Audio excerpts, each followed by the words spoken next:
Hey everyone, Anders here with another video. Today we have yet another NCSoft live stream to address more issues with AION 2 and future updates that we can expect for the game. So I'll do my best to summarize everything that was mentioned. The developers say concurrent player count is actually increasing despite all these issues that they're having with servers, and they are aware of the queue issues that this is causing. For me personally, it is almost impossible to log in during peak hours. In the Taiwanese server, I started over on a less populated server to at least alleviate this issue, but even their queues are reaching close to 1K during peak hours.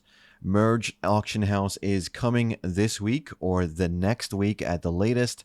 They are thinking of adding server transfer tickets to help with the queue issues in more populated servers. At the moment, they're working on the system for the actual transfers, and then they will decide if they will actually charge money for it. Likely, they're probably going to give you one ticket for free if we go by past NCSoft behavior with these kind of issues. They do understand the frustration from some players who want to play multiple classes but feel the horizontal progression is just too limiting and tiring. They will make it so some things like your feather collectibles will sync with your main character on the same server. They're also making skins, costumes, and pets all server-wide, so multiple characters on the same server will be able to use them instead of them being character-bound. They're also nerfing the pet collection effect, but didn't really catch by how much or how exactly it will be changing. I'll update the description if we get further clarification. One big change is coming to how the auction house works. Currently, you can buy things from the market with Kina without a subscription, but to register items and sell things, you actually need a subscription to do that. From now on, however, you will need the monthly sub to both buy and sell items on the market. They say this is to fight bots who are buying en masse and taking advantage of this system. Likely they're talking about bots buying enhanced items and dismantling those for enhancing stones. I imagine that's what they're talking about.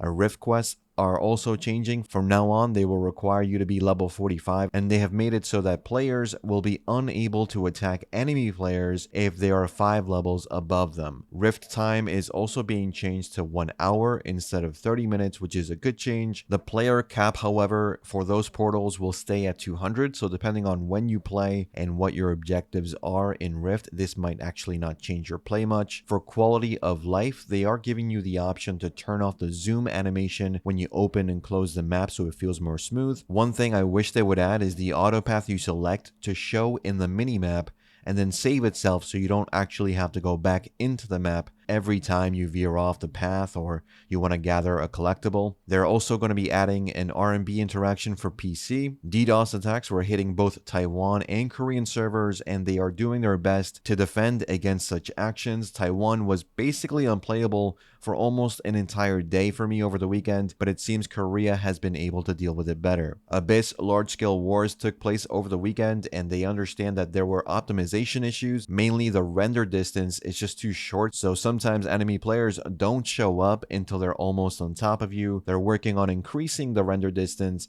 and improving server optimization for larger scale fights. For me personally, every time a rift opens, going over to the other side is a 50-50 roll on whether I crash or not, so hopefully they fix that issue as well. Sanctuary is currently high-level content that will now require you to have a full team of 8 people to enter.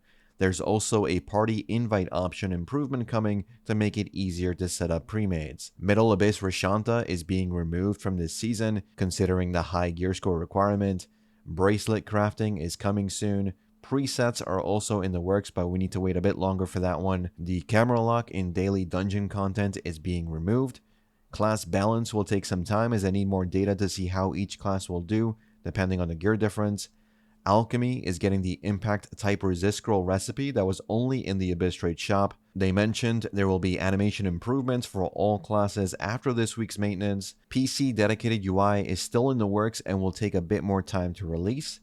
They're adding one new server for both races in Korea and I'm guessing Taiwan, though they did not specify.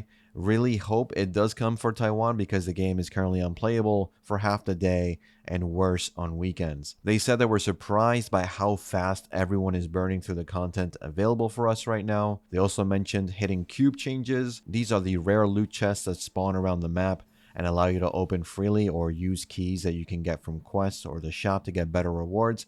They're making the key a requirement to open them. Storage limitations are being looked into. They will make more items available to be stored so they don't clog your inventory. Inspect player prompt is currently bugged, so they're working on a fix. They mentioned the Radiant Ruby quest, which I believe is the Essence Extraction Promotion quest. They're going to remove the quest item so it doesn't take up space in your inventory. Number pack can now be used in the auction house. The cooldown for name changes will be shortened possibly, but they're not sure by how much. Some players were complaining about hair clipping through armor, but they said they can't really do much to alleviate that issue. Now, personally, I think it's on the cleaner side than most other MMOs, but I think that depends on your hairstyle and that type of armor skin that you have on, but most combinations should work well together. Kina gain can be changed depending on the state of the in-game economy, according to what they said. If they do make changes, we will get advance notice. They emphasized this isn't just to nerf Kina gain in the future, but also improve it if it needs to in the future as well, whatever they think the game economy needs. There are no plans for instant clear vouchers for dungeons. We currently have a daily abyss point cap, and they're thinking of implementing a daily Kina gain cap for content as well. Fishing was being asked about in the chat, but they have no plans for adding it right now. They will implement an option for you to always show your weapon outside of combat. Game notifications are currently too large, so they will adjust the size of the banner and also reduce the frequency of in-game announcements. They were asked about having an option to restrict party lobby setups with a gear requirement for parties where you can't really join or even apply unless you have that GS, but they don't want to do that. Player trade limit will stay at 5 because of bots. They will add more Shugo events next season. They don't want to add the Wind Serum to the shop because they want Alchemy to remain relevant. You can already buy Wind Brews from Abyss Shop, but those are the larger 20-second CD versions. And lastly, they're implementing an update to Daevanion nodes so you can see the skill tooltip when you hover over the node for that skill. That's a huge change. Not having this in the game already is very annoying, especially if half your skills sound the same. You have to back out of the Daevanion node window, go into your skill window to check the skills. Very annoying right now. We don't know when it's coming, but it should be added very soon. That's all for the updates announced. What do you think about the auction house now being purely behind a subscription?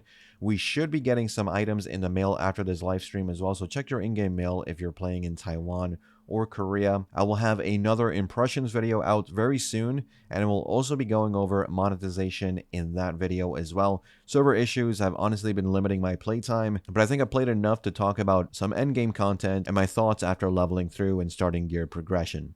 Let me know what you think in the comments. Like and sub if you want to see more videos like this on the channel. And as always, thanks for watching. Thanks for listening. I'll see you all in the next one. Take care.